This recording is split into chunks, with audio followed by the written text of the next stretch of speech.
The verse most pastors avoid, Revelations 2:26. Now, most preachers never talk about this verse. Why? Because if Christians actually believed it, they would not be able to be controlled. Revelations 2:26, Jesus doesn't just promise survival or forgiveness. He promises authority to rule with him and to receive the morning star. But what does that mean? And why are we rarely told this?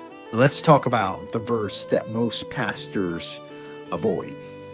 Now, he who overcomes and keeps my works until the end, to him will I give authority over the nations, and I will give him the morning star.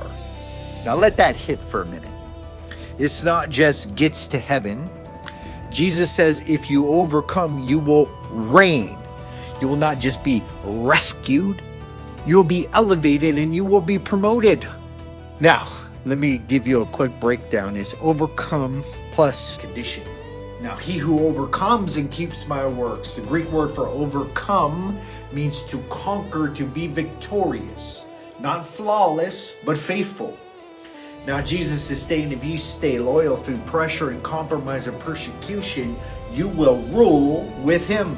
Now, this concept of authority over the nations, that should blow your mind. This is where it gets wild. Jesus said, I will give him authority over the nations. Like, hold up. That is a Psalm 2 language, ruling the nations with the rod of iron. That's what the Messiah was for. Jesus says you get to do that if you overcome. Not just a churchgoer, a future ruler with Christ. Now, in the ancient world, gods ruled under the Most High. You can read that in Psalms 82. It was called the Divine Council. Now, here's another shocker, that Jesus is offering you that kind of authority. Not as a God, but as a co-ruler under God. Revelations isn't just about the end of the world. It's about a people who will run the world. So what's the morning star? Now, in Revelations 22:16, Jesus says, I am the bright and morning star. So in 2:28, when he says, I will give you the morning star, he is giving him himself, his status, his royalty, and his light. This is covenantal union. This is cosmic glory.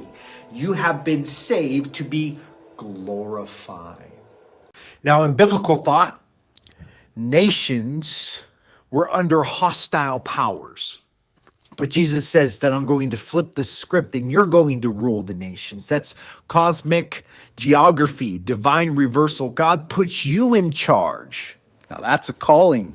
So why don't we hear this? It's because if believers actually knew this, they would stop being passive. They would stop waiting around for heaven. They would begin to walk in power. And some churches prefer you to be controlled rather than commissioned. So let's bust these myths, okay? Overcome does not mean perfection. It means loyal and faithful.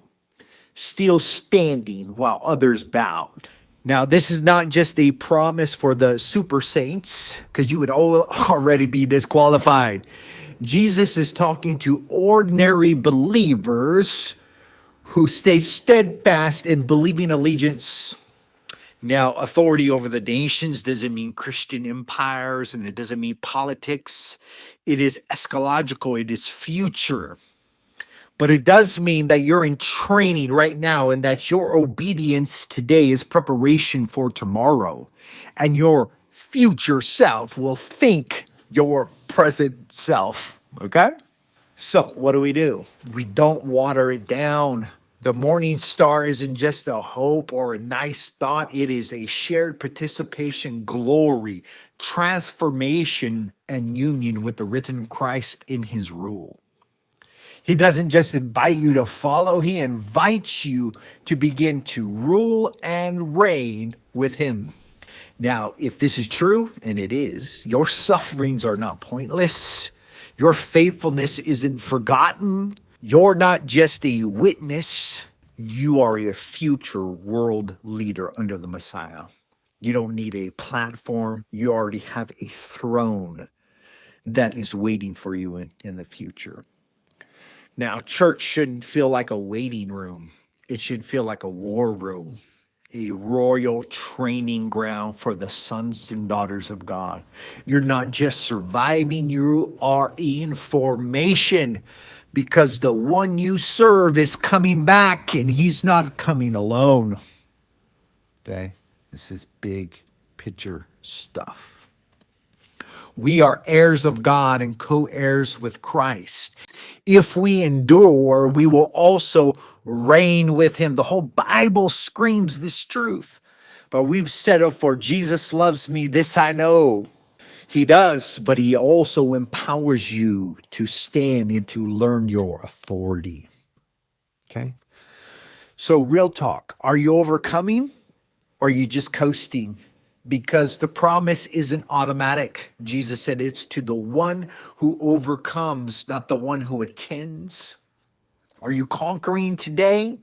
Temptation, compromise, fear. Are you remaining loyal in your believing allegiance to Jesus Christ?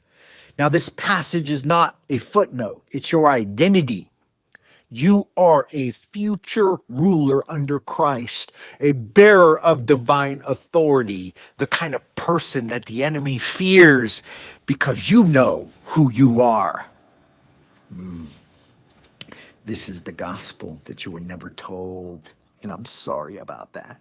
The gospel isn't just about you're forgiven, but you are adopted and you are trained and you are empowered and you're set to inherit the nations and to walk in glory with the morning star right next to you. Don't settle for survival. Don't wait to be rescued. Jesus has saved you already. Jesus didn't just die to get you in.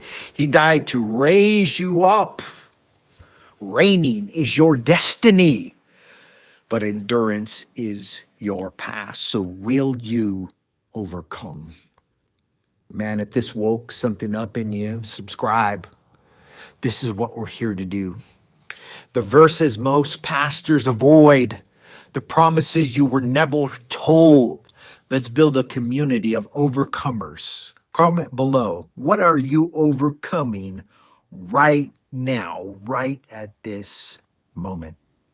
You see, the world is dark, but the morning star is rising, and Jesus promises that if you hold fast, you will rule with him. The dawn is coming.